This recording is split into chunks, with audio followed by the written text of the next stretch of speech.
La parole est à Monsieur Stéphane Claireau pour le groupe RDP.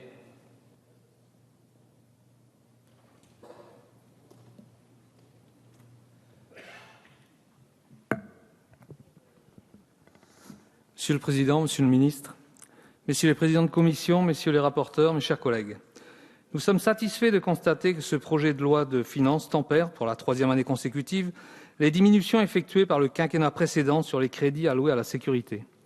Nous notons la pérennisation des moyens alloués à la mission sécurité sur la période 2015-2017, avec une augmentation de 27 000 € entre 2014 et 2015, à laquelle s'ajoute une augmentation de 33 000 et 34 000 € pour les 2 prochaines années dans le cadre de la programmation pluriannuelle des finances publiques. Nous entendons la volonté du gouvernement de participer à la protection et à la sécurité de l'ensemble des citoyens, et ce malgré un environnement budgétaire très contraint. Notre rapporteur spécial, Yann Galus, souligne la gestion rigoureuse des crédits de la police et de la gendarmerie nationale. Nous nous en félicitons. Nous soulignons vos orientations stratégiques et nous partageons cette démarche passant par un renforcement de la lutte contre les atteintes aux biens et aux personnes, l'intensification de la lutte contre l'insécurité routière, l'optimisation de la protection des populations et de la gestion des crises, l'amélioration des outils statistiques de contrôle des infractions, ainsi que l'accroissement de l'efficacité et l'efficience de vos services. Nous encourageons cette politique, participant à la réduction du nombre d'infractions en matière d'atteinte aux biens comme aux personnes depuis 2013, à laquelle s'ajoute une hausse constante du taux d'élucidation des affaires. Tout ceci participant d'une politique de protection accrue des libertés personnelles et constituant une politique plus raisonnée et raisonnable dans la gestion des forces de sécurité que celle que nous avions eu à connaître précédemment. Le rapport thématique de la Cour des comptes du 7 juillet 2011 relatif à l'organisation et la gestion des forces de sécurité publique avait souligné que la révision générale des politiques publiques avait ramené le nombre de policiers à son niveau de 2002, mettant en exergue la démoralisation des personnels et les obligations chiffrées qu'ils devaient respecter.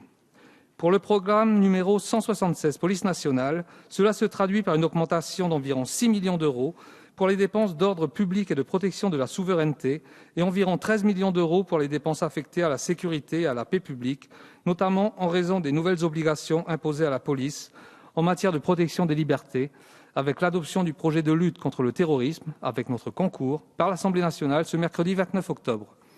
Nous accueillons favorablement la hausse des effectifs du programme Gendarmerie nationale, initié en 2013, poursuivi en 2014 par la hausse du fonds d'emploi de 74 emplois équivalents temps plein. Nous constatons que cette démarche se poursuit avec la budgétisation de 162 ETP supplémentaires, même si les mesures de transfert et les changements de périmètre viennent relativiser l'ampleur de cette hausse d'effectifs. Nous regrettons d'ailleurs de ne pas trouver le détail du déploiement de ces postes dans le bleu budgétaire. Pour ce programme 152, nous constatons le maintien de 8 milliards d'euros pour le programme gendarmerie, aussi bien en crédit de paiement qu'en autorisation d'engagement. Quant aux moyens matériels dont disposent les forces de l'ordre, et les gendarmes en particulier, je ne m'étendrai pas sur la polémique qui a lieu actuellement à propos de l'utilisation, dans certains cas de figure, de grenades offensives type OFF1. Je ne ferai qu'évoquer la nécessité de former parfaitement les forces de l'ordre à l'utilisation de l'ensemble de l'arsenal dont ils disposent. C'est le sens de ce qui est indiqué dans le bleu, je cite « Les acquisitions programmées privilégient la formation à l'utilisation des moyens de force intermédiaires destinés à limiter l'usage de l'armement létal. » Et je rappellerai que la riposte doit toujours être graduée et proportionnelle à la menace en toutes circonstances. Le bleu budgétaire laisse toutefois entrevoir une baisse des crédits pour l'acquisition des moyens de force, puisqu'il n'y aura que 6,4 millions d'euros en crédits ouverts l'année prochaine. Nous sommes satisfaits de la volonté affichée par le gouvernement d'augmenter les taux de signalisation biologique au fichier national d'analyse des empreintes génétiques, ainsi que de signalisation papillaire au fichier automatisé des empreintes digitales.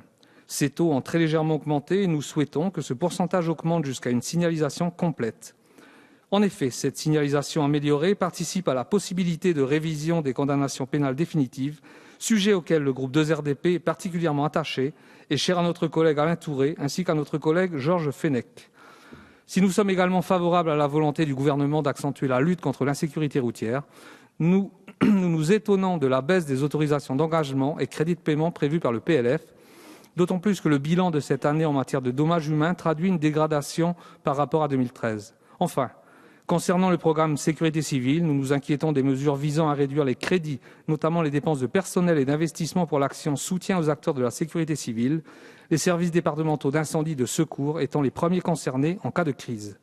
Toutefois, pour finir, vous l'aurez compris, le groupe 2RDP votera les crédits de la mission sécurité. Merci. Merci, Monsieur Claireaux.